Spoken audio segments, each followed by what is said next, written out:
ሰላም ውድም ተመልካቾቼ እንዴት ናችሁ? እንኳን ወደዚህ ቻናል በደህና መጣችሁ። ዛሬ የቆስጣና የምስር ሾርባ እንዴት እንደሚሰራ ነው ማሳያችሁ።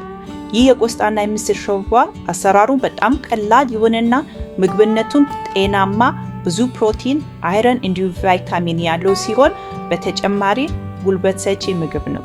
እንደምትወዱት ተስፋ አደርጋለሁ። ይህን ሾርባ ለመስራት የሚያስፈልጉን ዱባ፣ ምስሩን በ3 ኩባያ የሞቀ ውሃ ለ20 ደቂቃ እንዘፈዝፈዋለን። የተከተፈ ቲማቲም፣ የተከተፈ ቆስጣ፣ የአትክልት ሾርባ፣ ቁንዶ በርበሬ፣ የሎሚ ፍቅፋቂ፣ የተከተፈ ጦስኝ፣ የሎሚ ጭማቂ፣ ኦሬጋኖ፣ ጨውና የተከተፈ ሽንኩርት። ተለቅ ባለ ድስት የተፈጨውን ሽንኩርት እና 1/4 ኩባያ ውሃ ጨምረን ለ10 ደቂቃ እናበስላለን።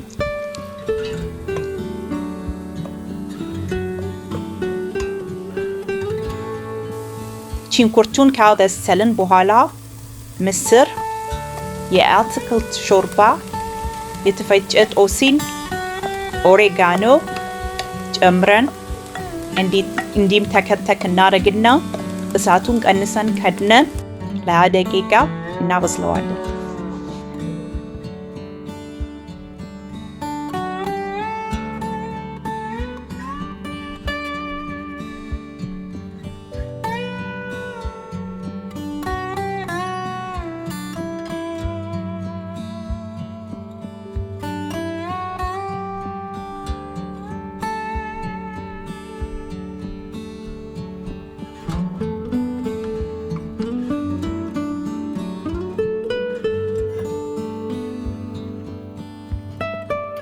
ከዚያም ቲማቲም፣ ዱባና የተፈጨ በርበሬ በመጨመር ከድነን ለ20 ደቂቃ ወይም ዱባው እስኪበስል ድረስ እናበስለዋለን።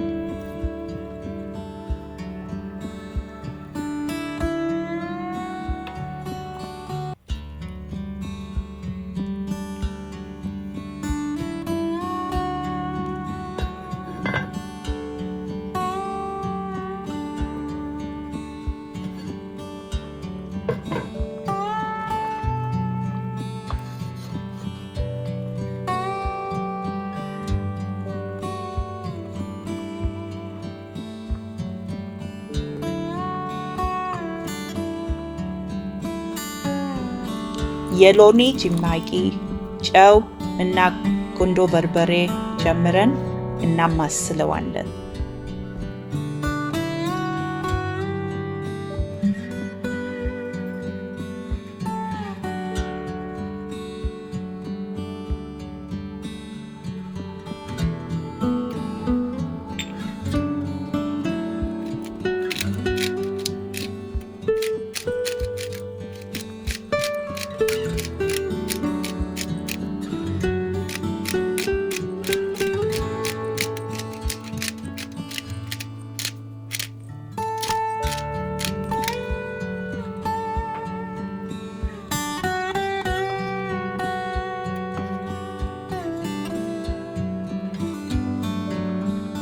በመጨረሻ ቆስጣና የሎሚ ፍቅፋቂ ጨምረን ከ1 እስከ 2 ደቂቃ አብስለን እሳቱን አጥፍተን በትኩሱ እናቀርባለን።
ስለተከታተላችሁኝ አመሰግናለሁ።